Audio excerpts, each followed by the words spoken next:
प्रश्न संख्या 6 आप लोगों के सामने दिया गया है। वर्तमान में व्यक्तिगत आयकर की छूट सीमा है। एक बार फिर से सवाल हो जाए, वर्तमान में व्यक्तिगत आयकर की छूट सीमा है। ऑप्शन में दिया गया है ए में 2.5 लाख रुपए, बी में दिया गया है 3 लाख रुपए, सी में दिया गया है 3.5 लाख रुपए, डी में दिया गया है 2 लाख रुपए। तो इनकम टैक्स के बारे में इस सवाल पर हम लोग चर्चा करेंगे। तो देखिए, भारत में सबसे पहले हम लोग ये देखते हैं कि 1860 में इनकम टैक्स या आयकर का निर्धारण किया गया है, और तब से लेकर हम लोग आज तक इस संशोधित रूप में देख रहे हैं कि ये भारत की एक महत्वपूर्ण कर है। सरकार के राजस्व का यहाँ से एक बड़ा हिस्सा प्राप्त होता है।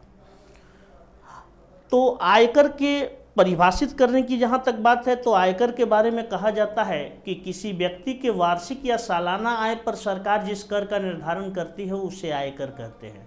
यहाँ आय का मतलब याद रखिएगा कि जो व्यक्ति एक वर्ष में कमाता है वही उसकी आय होती है। जो रखी हुई है वो उसकी पूंजी है, और जो कमाता है वो आय है, और उसी आय पर सरकार जो होती है कर लगाती है, तो उसे आयकर कहते हैं।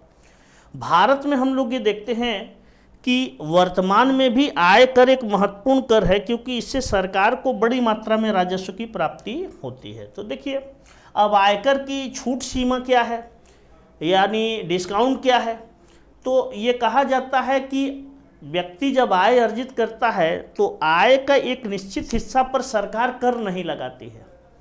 इसे नॉन टैक्सेबल इनकम, यानी इसे हम कहते हैं कि ये गैर कर दे आय है। यानी आय का वह हिस्सा जिस पर कर का भुगतान सरकार को नहीं करना पड़ता है उसे आयकर छूट कहते हैं, या इसे नॉन टैक्सेबल इनकम व्यक्ति का कहते हैं। तो हम लोग ये देखते हैं कि भारत में 2020-21 में 2 ऑप्शन दिया गया है। तो उसमें हम लोग ये देखते हैं कि भारत में 2.5 लाख रुपए तक अगर किसी व्यक्ति की वार्षिक आय है तो उसे कोई कर का भुगतान नहीं करना पड़ता है। लेकिन ये देखा जाता है कि आयकर की छूट सीमा जो है वह 2.5 लाख रुपए है। यानी वह कर जिस पर, वह आय जिस पर कर का भुगतान नहीं किया जाता है, यह आयकर की छूट सीमा है। और भारत में अगर किसी व्यक्ति की सालाना आय 2.5 लाख रुपए है तो ऐसी कंडीशन में उस पर कोई कर का निर्धारण नहीं किया जाएगा। लेकिन अगर एक व्यक्ति की आय जो है 2.5 लाख रुपए के जगह पे 3 लाख रुपए है, तो ऐसी कंडीशन में हम लोग ये देखते हैं कि सरकार को उसे कर केवल 50,000 रुपए पर देना होगा। तो भारत में आयकर स्लैब आप लोग जानते हैं कि 2.5 लाख रुपए तक तो हम लोग ये देखते हैं कि कोई टैक्स की रेट नहीं है। लेकिन 2.5 से 5 लाख रुपए के बीच में हम लोग ये देखते हैं कि जो न्यू टैक्सेशन है उसके अंतर्गत ये कहा गया है कि उसे 5% कर का भुगतान करना पड़ेगा। 5 से हम लोग ये देखते हैं कि जिस व्यक्ति की इनकम जो है वह 7.5 लाख रुपए है, उसे हम लोग ये देखते हैं कि 10% कर देना होगा। इसी तरीके से हम लोग ये देखते हैं कि 7.5 से 10 लाख पर 15% कर देना होगा। 7.5 से 10 लाख पर उसे कर जो देना होगा 15% देना होगा। इसी तरीके से हम लोग ये देखते हैं कि 10 लाख रुपए से अगर उसकी इनकम 12.5 लाख रुपए है तो उसे 20% कर देना होगा, और 12.5 से अगर 15 लाख रुपए है तो ऐसी कंडीशन में उसे कर देना होगा 25%। और इसी तरीके से हम लोग ये देखते हैं कि 15 लाख या इससे एभव तो उसे कर देना होगा 30%। यानी भारत में वर्तमान समय में जो नया कर की पहचान कराई गई है वो ये कराई गई है। अगर एक व्यक्ति की इनकम 3 लाख रुपए है तो उसे 50,000 रुपए पर केवल 5% कर देना होगा। तो इस तरीके से हम लोग ये देखते हैं कि वर्तमान में आयकर ढांचा ये है। अतः इस प्रश्न में दिया गया है कि आयकर की छूट सीमा क्या है, तो 2.5 लाख रुपए तक।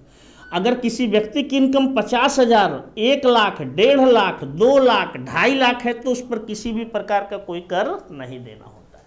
देखिए, कर छूट ये एक लिमिटेशन होती है। एक होता है टैक्स डिडक्शन, कर कटौती, जिसमें हम लोग ये देखते हैं कि सरकार की कुछ स्कीम होती है, अगर वो लोग लेते हैं तो उनको कुछ टैक्स में रियायत दी जाती है, तो उसे हम कहते हैं कि ये टैक्स डिडक्शन या कर में कटौती है।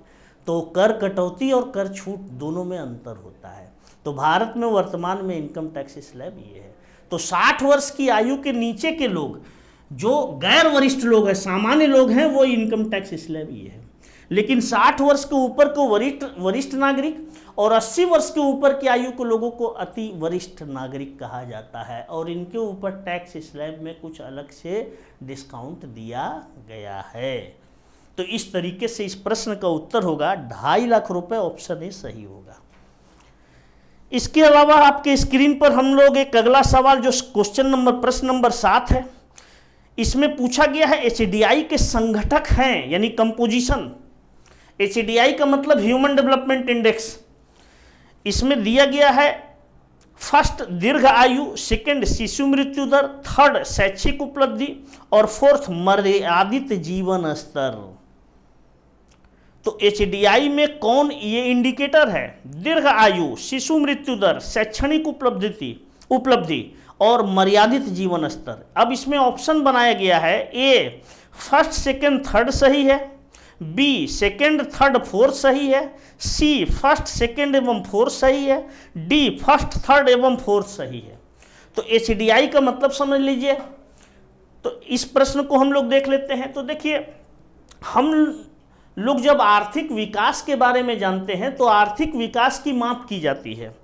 अब चूंकि आप जानते हैं कि आर्थिक विकास एक बहुघटकीय संकल्पना है, यानी कहने का मतलब यह है कि जब एक साथ 10-12 घटक में परिवर्तन होगा अर्थव्यवस्था में, तभी माना जाएगा कि आर्थिक विकास है।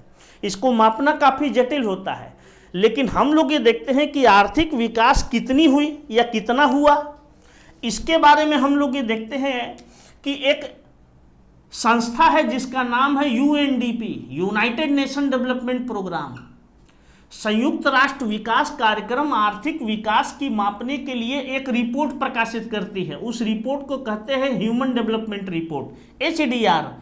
यह रिपोर्ट पहली बार प्रकाशित हम लोग ये देखते हैं कि 1990 में किया गया, और तब से लेकर रेगुलर हम लोग ये देखते हैं कि हर वर्ष यूएनडीपी जो होती है यह मानव विकास रिपोर्ट प्रस्तुत करती है।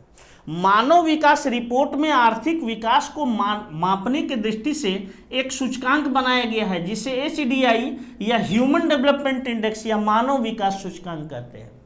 मानव विकास सूचकांक में 3 इंडिकेटर या 3 संकेतक लिए गए हैं, और इन्हीं संकेतकों के सहायता से विकास की माप की जाती है। इन 3 संकेतकों में हम लोग ये देखते हैं कि सबसे पहला संकेतक है एवरेज लाइफ एक्सपेक्टेशन, औसत जीवन प्रत्याशा। इसी तरीके से दूसरा हम लोग ये देखते हैं लिटरेसी रेशियो, यानी साक्षरता अनुपात, और तीसरा हम लोग ये देखते हैं रियल पर कैपिटा इनकम। इन तीनों संकेतकों को बराबर 1/3, 1/3, 1/3 भार दिया गया है। एचडीआई की मूल्य 0 से अधिक और 1 से कम होती है, यानी 0 इज लेस देन एचडीआई और एचडीआई इज लेस देन 1, यानी इसकी मूल्य 0 से अधिक और 1 से कम होती है। तो इस तरीके से हम लोग ये देखते हैं कि दुनिया के सभी देश, यानी जितने भी देश है, जैसे इस बार हम लोग ये देखते हैं कि 189 राष्ट्रों को एचडीआई में शामिल किया गया है, और 189 राष्ट्र में एचडीआई का मूल्य जिसका ज़्यादा है वो नंबर 1 पर है। इसी तरीके से नंबर 2, नंबर 3, नंबर 4 एचडीआई मूल्य के आधार पर उसकी विकास की रैंकिंग हो जाती है। तो इस तरीके से जिन देशों की हम लोग ये देखते हैं कि एवरेज लाइफ एक्सपेक्टेशन ज़्यादा होती है, इसी तरीके से लिटरेसी रेशियो ज़्यादा होती है, रियल पर कैपिटा इनकम कम होती है, उस देश का एचडीआई मूल्य जो होगा वह ज़्यादा होगा, यानी 1 के समीप होगा। और जिन देशों में ये तीनों पैरामीटर कमज़ोर होते हैं वहाँ एचडीआई की मूल्य क्या होती है? कम होती है। इस तरीके से हम लोग ये देखते हैं कि विकास की माप अब एचडीआई के मूल्य के आधार पर किया जाता है।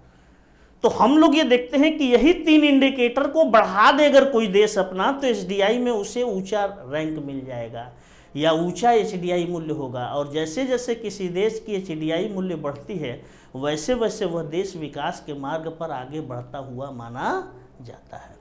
तो इस तरीके से हम लोग ऑप्शन में देखते हैं कि इसमें एक तो दिया गया है दीर्घायु, ये सही है, यानी जिस देश की जीवन प्रत्याशा ऊंची होगी, यानी फर्स्ट सही है इसमें दिया हुआ। इसी तरीके से फर्स्ट कूट सही है। सेकंड कूट शिशु मृत्यु दर की यहाँ पर कहीं चर्चा नहीं की गई है, इसका मतलब है कि ये कूट सही नहीं है। थर्ड दिया गया है शैक्षणिक उपलब्धि, यहाँ पर लिटरेसी रेशियो, इसी को शैक्षणिक उपलब्धि कहते हैं, यानी ये भी कूट सही है। उसके अलावा फोर्थ दिया गया है मर्यादित जीवन स्तर, किसी भी देश में जीवन स्तर की माप उसकी प्रति व्यक्ति आय के आधार पर की जाती है। इसका मतलब है कि इसमें कूट 1, 3 और 4 सही है, तो इसका ऑप्शन जो होगा वो डी होगा, यानी फर्स्ट, थर्ड और फोर्थ सही है। आप जानते हैं कि हर साल मानव विकास सूचकांक प्रकाशित किया जाता है और इस साल भी हम लोग ये देखते हैं कि 179 राष्ट्रों को शामिल किया गया है। इसमें सबसे विकास के दृष्टि से सबसे नंबर 1 पर जो देश है वो नॉर्वे है। भारत का स्थान हम लोग ये देखते हैं कि 2019 की एसडीआई की रिपोर्ट के अनुसार 129वां स्थान है। इसी तरीके से हम लोग ये देखते हैं कि दुनिया में सबसे नीचे एचडीआई में जो स्थान दिया गया है वो सियरा लियोन को दिया गया है। तो इस तरीके से एचडीआई के 3 संगठक हैं, तीनों संगठक में हम लोग ये देखते हैं कि औसत जीवन प्रत्याशा, literacy ratio, real per capita income, और ऑप्शन में आपका 4 डी दिया है, तो डी इसका सही है। इसके बाद हम लोग ये देखते हैं कि 8, प्रश्न संख्या 8 है। प्रश्न संख्या 8 में दिया गया है कि मुद्रा वह है जो मुद्रा का कार्य करती है, उपरोक्त परिभाषा किसकी है? तो मुद्रा आप तो जानते हैं ये सर्च प्रचलित शब्द है, इसी के लिए तो जीना और मरना है। हम और आप सभी लोग काम किसके लिए करते हैं? इसी के लिए कि किसी तरीके से इसकी मात्रा बढ़े। लेकिन मुद्रा की मात्रा बढ़ने से हम लोगों का भला नहीं होना है या देश का भला नहीं होना है, बल्कि हम लोगों को उत्पादन बढ़ाकर मुद्रा को बढ़ाने से हमारे देश में सब समस्या खत्म हो सकती है। तो हम लोग ये देखते हैं कि मुद्रा के परिभाषा के लेकर परिभाषा के संदर्भ में अलग अलग अर्थशास्त्री जो होते हैं वो अलग अलग मत व्यक्त करते हैं। इसमें हम लोग ये देखते हैं कि मार्शल कहते हैं कि मुद्रा वह वस्तु है जिसके माध्यम से वस्तुओं तथा सेवाओं का विनिमय किया जाता है। रॉबर्टसन कहते हैं कि मुद्रा वह वस्तु है जिसके सहायता से ऋणों के भुगतान की दायित्व का निपटारा किया जाता है। इसी तरीके से हम लोग ये देखते हैं कि वाकर जब आते हैं तो वो कहते हैं कि मुद्रा वह है जो मुद्रा का कार्य करती है। ये बड़ा अजीबोगरीब परिभाषा है, लेकिन फिर भी यह विस्तृत परिभाषा है। हम लोग ये देखते हैं कि वह वस्तु एक तरह से मुद्रा मानी जाती है जो मुद्रा का कार्य करती है, लेकिन ये बात ठीक नहीं है। परिभाषा की आलोचना तो खूब होती है, लेकिन एक व्यापक परिभाषा है। मुद्रा के कार्य के बारे में आप जानते हैं कि मुद्रा बेसिकली 4 कार्य करती है, इसके अलावा भी बहुत सारे कार्य हैं, लेकिन हम लोग ये देखते हैं कि मुद्रा का पहला काम है विनिमय के माध्यम के रूप में कार्य करना, दूसरा कीमतों का या मूल्यों का मापन करना, तीसरा हम लोग ये देखते हैं मूल्यों का संचयन करना, और चौथा हम लोग ये देखते हैं बीते हुए समयों का भुगतान करना यानी डेफर्ड पेमेंट करना। हम लोग ये देखते हैं कि चारों गुण जिस वस्तु में पाई जाएगी वह मुद्रा है, लेकिन यह भी पर्याप्त नहीं है, बल्कि उसे सरकार से कहीं ना कहीं उस वस्तु को मान्यता भी मिलनी चाहिए। तो नैब परिभाषित करते हुए कहता है कि वह वस्तु जिसे सरकार घोषित कर देती है वही मुद्रा है। तो इस तरीके से हम लोग ये देखते हैं कि वाकर की परिभाषा यह है, मुद्रा वह है जो मुद्रा का कार्य करती है, मुद्रा वह है जो सर्वस्वीकृत है। ये परिभाषा हम लोग ये देखते हैं कि मुद्रा वह है जो सर्वस्वीकृत है और मुद्रा वह है जो सर्वग्राह्य है। सर्वग्राह्य वाली परिभाषा जो है, ये परिभाषा हम लोग ये देखते हैं कि प्रोफेसर ग्राहम का है, और क्राउथर जो परिभाषा देते हैं वो अलग देते हैं। और वाकर की परिभाषा जो है वह मुद्रा वह है जो मुद्रा का कार्य करती है। अतः इसका उत्तर जो होगा वह ए होगा। इसी तरीके से प्रश्न संख्या 9 जो आपके स्क्रीन पर दिया गया है, फिएट मनी किसे कहते हैं? तो फिएट मनी का मतलब समझ लीजिए। फिएट मनी का मतलब होता है कि किसी भी अर्थव्यवस्था में सरकार द्वारा या सरकार के आदेश पर जो मुद्रा जारी की जाती है, यानी गवर्नमेंट के आदेश पर जो मुद्रा जारी की जाती है उसे ही फिएट मनी कहते हैं। जैसे भारत में हम लोग ये देखते हैं कि 50 पैसे से लेकर 1 रुपए तक के नोट एवं सिक्के हम लोग ये देखते हैं कि ये सरकार के आदेश पर जारी किए जाते हैं। 1 रुपए के नोट पर हस्ताक्षर वित्त सचिव का होता है। इस पर ये आरबीआई इसे जारी नहीं करती है। हालांकि प्रकाशन करने का काम तो आरबीआई ही करती है, लेकिन आदेश जो होता है वो सरकार का होता है। तो किसी भी अर्थव्यवस्था में सरकार के आदेश पर जो मुद्रा प्रचलन में लाई जाती है उसे फिएट मनी कहते हैं। अतः भारत में 50 पैसे से लेकर 1 रुपए तक के नोट एवं सिक्के जो होते हैं वह फिएट मनी के उदाहरण है। तो इसमें ऑप्शन दिया गया है फिएट मनी। तो फिएट मनी में कहा गया है 1 रुपया, 10 रुपया, 100 रुपया, 2000 रुपया। तो याद रखिएगा 1 रुपये से ऊपर जितने भी नोट और सिक्के ढाले या छापे जाते हैं वो सब आरबीआई के आदेश पर, और उस पर हस्ताक्षर हम लोग ये देखते हैं कि आरबीआई के गवर्नर का होता है। जबकि हम लोग ये देखते हैं कि 1 रुपये और 50 पैसे के सिक्के और नोट जो होता है वह सरकार के आदेश पर जारी किया जाता है। इस पर हस्ताक्षर वित्त सचिव का होता है, और सरकार के आदेश पर जो मुद्रा जारी की जाती है उसे फिएट मनी कहते हैं। फिएट मनी को हिंदी में अधिदृष्ट मुद्रा कहते हैं। कभी कभी इस मुद्रा को इमरजेंसी करेंसी या आपातकालीन मुद्रा भी कहा जाता है। याद रखिएगा, ऐसे भी सवाल पूछा जा सकता है। इसी तरीके से आपके स्क्रीन पर प्रश्न संख्या 10 है। 10 ये प्रश्न जो है आपके पंचवर्षीय योजना से दिया गया है। इसमें दिया गया है कि किस योजना में सर्वप्रथम गरीबी उन्मूलन को लक्ष्य बनाया गया। ये सवाल बहुत बार पूछा गया है, बहुत सारे एग्जामिनेशन में पूछा गया है। तो इस तरीके से ये भी सवाल आपके लिए काफ़ी महत्वपूर्ण है। पंचवर्षीय योजना आप पढ़े हैं। भारत में हम लोग ये देखते हैं कि अब तक 12 पंचवर्षीय योजना पूरी की जा चुकी है। 13 पंचवर्षीय योजना का एक संक्षिप्त ड्राफ्ट दिया गया था और उस पर अमल भी किया गया है। इसी तरीके से हम लोग ये देखते हैं कि अब तक हमारे देश में कुल 12 पंचवर्षीय योजना कंप्लीट और 13वीं पंचवर्षीय योजना अपने ड्राफ्ट के साथ समीक्षा के लिए तैयार खड़ी है।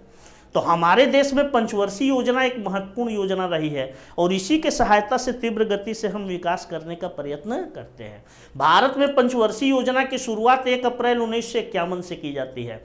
भारत में योजना के रचनाकार जो थे आरंभ में प्रोफेसर पीसी महालनोबिस थे, इसीलिए इन्हें योजना का रचनाकार माना जाता है। ये बहुत बड़े सांख्यिकीविद है, इन्हीं के नाम पर सांख्यिकी दिवस भारत में मनाया जाता है। तो हम लोग ये देखते हैं कि आरंभ में 2 पंचवर्षीय योजना उन्होंने ही बनाया था, जबकि आरंभ के 3 पंचवर्षीय योजना हम लोग ये देखते हैं कि उद्देश्य पत्र का निर्माण स्वयं पंडित जवाहरलाल नेहरू ने अपने कलमों से किया था। तो भारत में योजना का जो रचनाकार थे वो पीसी महालनोबिस थे और इन्होंने ही योजना को शुरू किया था। लेकिन हम लोग ये देखते हैं कि आरंभ में आयोजक ये मानते थे कि केवल समृद्धि को बढ़ाया जाए। समृद्धि बढ़ाने का मतलब देश में राष्ट्रीय आय को तेजी से और निरंतर बढ़ाया जाए। जैसे जैसे आय बढ़ेगी वैसे वैसे गरीबी, बेरोजगारी, भूखमरी, असमानता इत्यादि कम होगी, औद्योगिकरण की प्रक्रिया मजबूत होगी। इसी तरीके से उत्पादकता बढ़ेगी, नवपरिवर्तन की दर बढ़ेगी और इससे आर्थिक और सामाजिक ढांचा अपने आप क्या होगा, बदल जाएगा। चूंकि आपको इसके पहले हमने बताया था ट्रिकल डाउन इफेक्ट, ये क्लासिकल की विचारधारा थी। क्लासिकल यही मानते थे कि देश में राष्ट्रीय आय में जैसे जैसे वृद्धि होती है ये राष्ट्रीय आय का हिस्सा या राष्ट्रीय लाभ का हिस्सा रिस रिस कर समाज के सभी वर्गों तक पहुंच जाता है। इससे गरीबी, बेरोजगारी, असमानता, कुपोषण, भूखमरी इत्यादि की समस्या अर्थव्यवस्था से समाप्त हो जाती है। ऐसा विश्वास किसको था? क्लासिकल को। क्लासिकल इस विश्वास को क्या कहते थे? Trickle down effect. और इसी ट्रिकल डाउन इफेक्ट पर पहले भरोसा था और हमारे देश के आयोजक ये मानते थे कि ट्रिकल डाउन इफेक्ट भारत में कार्य करेगा और भारत में कार्य करने के पश्चात इसने ये समस्या को खत्म कर देगा। यही वजह था कि आरंभ की योजना में आर्थिक समृद्धि को बढ़ाने पर ही विशेष जोर दिया गया। सामाजिक क्षेत्र की समस्या, गरीबी, बेरोजगारी इत्यादि पर कोई बहुत बड़ा फोकस नहीं किया गया। पहली बार हम लोग ये देखते हैं कि द्वितीय पंचवर्षीय योजना में पूर्ण रोजगार शब्द का उल्लेख किया गया, लेकिन उस समय भी गरीबी के जिक्र नहीं की गई। हम लोग ये देखते हैं कि जब भारत में 4 पंचवर्षीय योजना कंप्लीट हो गया तो भारतीय योजना का मूल्यांकन किया गया। मूल्यांकन के दौर में यह देखा गया कि भारत में गरीबी 1951 में जितनी थी लगभग उसी के बराबर या इससे थोड़ी बहुत अधिक हो गई है। इस तरीके से हमें ये लगने लगा कि भारत में योजना में जो समृद्धि हुआ उस समृद्धि का लाभ समाज के सभी वर्गों तक नहीं पहुंचा या सभी वर्गों को नहीं मिला, यानी भारत में ट्रिकल डाउन इफेक्ट ने कार्य नहीं किया। इसीलिए हमारे देश में पहली बार 5वीं पंचवर्षीय योजना जब शुरू की गई तो उस योजना में गरीबी उन्मूलन को लक्ष्य बनाया गया और गरीबी की समस्या से निपटने के लिए कुछ विशेष कार्यक्रमों की घोषणा इसी योजना के दौरान की गई।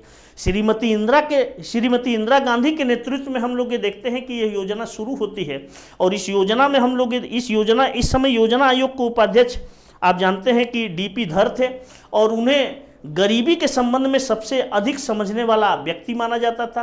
हालांकि डी.आर. गाडगिल थे। डी.आर. गाडगिल बाद में इस्तीफा दे देते हैं तो डी.पी. धर बनते हैं, और धर महोदय जो होते हैं वह निश्चित तौर पर गरीबी पर प्रहार करने के लिए इसी समय न्यूनतम आवश्यकता कार्यक्रम की घोषणा करते हैं, और गरीबी उन्मूलन की पहली बार बात 5वीं पंचवर्षीय योजना में की जाती है। और इसी के साथ गरीबी और बेरोजगारी की समस्या से निपटने के लिए भारत में विशेष कार्यक्रमों की घोषणा की जाती है। एक तरह से यहीं से परंपरा शुरू होती है, और यही परंपरा कमोबेश आज भी है। और आज भी हमारे देश में गरीबी और बेरोजगारी को ख़त्म करने के लिए या कम करने के लिए हम लोग ये देखते हैं कि विशेष कार्यक्रमों के पर ही हम डिपेंड रहते हैं, और इसी के सहायता से हम इस समस्या के निदान करने की कोशिश कर रहे हैं। हालांकि बहुत सफलता तो नहीं मिली है, लेकिन बहुत असफलता भी नहीं मिली है। लेकिन स्पष्ट ये कहा जा सकता है कि आज भी भारत में लगभग 1/4 जनसंख्या गरीबी रेखा के नीचे है। ये हमारे लिए एक बड़ी शर्म की बात है। निश्चित तौर पर आयोजकों को इस पर पुनः गंभीर विचार करना चाहिए। हालांकि मनरेगा वगैरह जैसे कार्यक्रम और भारत निर्माण योजना ने बहुत हद तक सहायता किया है गरीबी को और बेरोजगारी को कम करने में, लेकिन अभी भी इसमें काम करना बचा हुआ है। इसे 10 से 12 अंक तक कम करने का हमेशा टारगेट रखा गया, लेकिन ये कभी भी हम अचीव नहीं कर पाए। अगर सरकारी डेटा देखेंगे तो आज भी उसके डेटा के अनुसार 22.5%, लेकिन एसोसो का डेटा ये बताता है, इस समय जो सरकार की संस्था है वो ये बताता है कि ग्रामीण से लेकर शहरी क्षेत्र तक के उपभोग व्यय में तेजी से कटौती हुई है, यानी कमी आई है। अतः इससे पता लगता है कि गरीबी का डेटा अब कहीं ना कहीं बढ़ ही गया होगा, घटा नहीं होगा। और रहा सहा कसर पूरा कोरोना ने कंप्लीट कर दिया है। इसलिए हम लोग ये देखते हैं कि अब भी इसे टारगेट बनाने की ज़रूरत है। तो पहली बार भारत में किस पंचवर्षीय योजना में गरीबी उन्मूलन को लक्ष्य बनाया गया? तो 5वीं पंचवर्षीय योजना में। तो इसका उत्तर जो होगा वो आपका सी होगा, 5वीं पंचवर्षीय योजना। तो दोस्तों आज हम लोगों का क्लास इतना ही और यहाँ पर ओवर होता है, और आपके साथ हम प्रश्न लेकर आते रहेंगे। और हम लोगों का अब टारगेट ये रहेगा कि वनडे के जितने भी जो संभावित प्रश्न हैं, वो आए हुए प्रश्न भी आप जानते हैं कि समय समय पर एक जगह से दूसरे जगह रिपीट भी करते रहते हैं, तो इन सभी पर हम लोग चर्चा करेंगे। अगर आप लोगों को ये वीडियो अच्छा लगा हो ज्ञान गोदावरी की तरफ से, तो आप लोग ज़्यादा से ज़्यादा लाइक और शेयर करें और हम लोगों की मनोबल को बढ़ाएं, ताकि हम लोग अच्छा वीडियो आप लोगों के सामने प्रस्तुत करें और आप अपने जीवन में सफल और कामयाब हो। हमारी दुआएं भी पूरी तरीके से आपके साथ है, और हम लोग अपने तरफ से पूरा मेहनत करेंगे। और करेंट इंडियन इकोनॉमी के लिए आप लोग अपना इंतज़ार बनाए रखिए, ताकि हर चैप्टर का जो करंट होता है वो भी आप लोगों को दिया जाए। तो एक इकोनॉमी बुलेटिन करके हम न्यूज़ शुरू करने वाले हैं, जिसमें हर दिन का या हर 3-4 दिन का करंट इवेंट्स इकोनॉमी से संबंधित जोड़ा होगा। तो आज के लेक्चर में हमारी इतनी बातें। Thank you.